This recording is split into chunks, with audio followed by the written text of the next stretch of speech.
Iraq's Salahuddin province has been the scene of fierce clashes between ISIL Takfiri terrorists and an alliance of the army and the volunteer forces since mid-2014. Today, the volunteer forces say they have taken back most areas in Salahuddin from the terrorists. The voluntary forces took us through the newly liberated areas.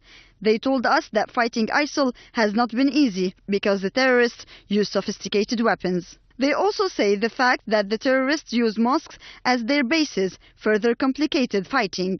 The Uwainat Mosque was one of the most important bases for ISIL in Tikrit. It was used as the base for their military operations and intelligence information all over Tikrit, for it has a strategic place and lies near the river where ISIL could easily use the bridge to get to the Door area, one of their strongholds. Those areas where ISIL bases had been set up. The terrorists had placed bombs all over the road and used the mosque as the headquarters for Tikrit operations. Here we are in the Uwainat area.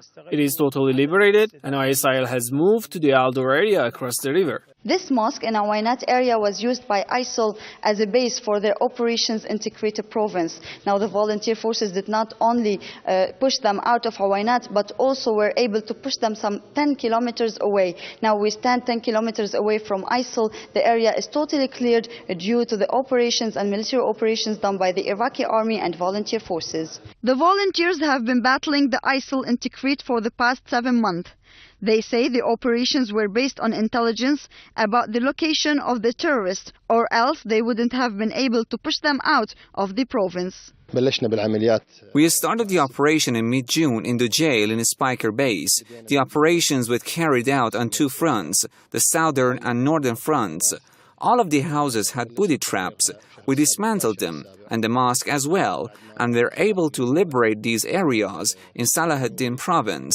The liberation of Salahuddin came as a result of cooperation between the Iraqi army and the volunteer forces.